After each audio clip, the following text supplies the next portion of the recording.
Hi, I'm Carol, and I'm really excited about sharing about brain art and brain sculpture. I'm going to do a kind of overview of them, and then we're going to do an experiential exercise. So you get to actually do some, and that should be fun. Just do a kind of fun thing. And yeah, it's kind of like it enables us to really utilize our creativity and do so many different things. So let's kind of look at some of the things that we're going to overview. We're going to look at Quok 2. So Quok 2's about questioning, observing, calibrating, tracking, utilising. So you can use it in your work, in your everyday life to, I've used it for inventing things or making art or cooking or, changing, solving problems and finding solutions. Then there's our amazing internal sensory information. We're just such imaginative creatures.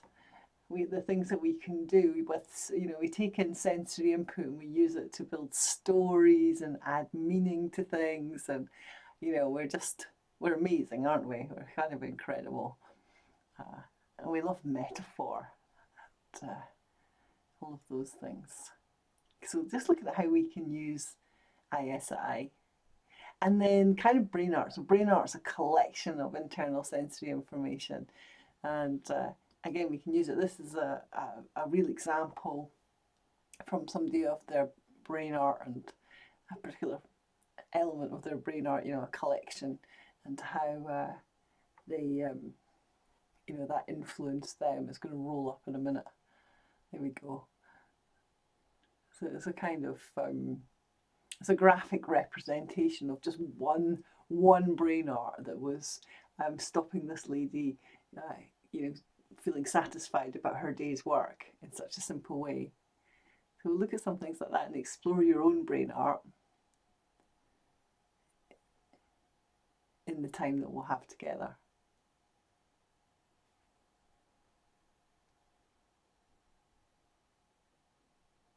And we'll be looking at how we can use the V scale as well to help us in that.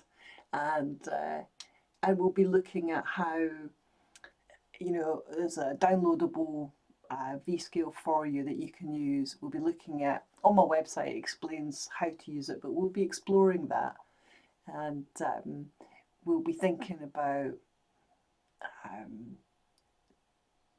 how our our brain, our influences, our brain sculpture, our neuroplasticity, how we can go about changing our brain, how we're changing it all the time. So we'll be looking at all these things and more. There's a V scale. So I look forward to being with you soon.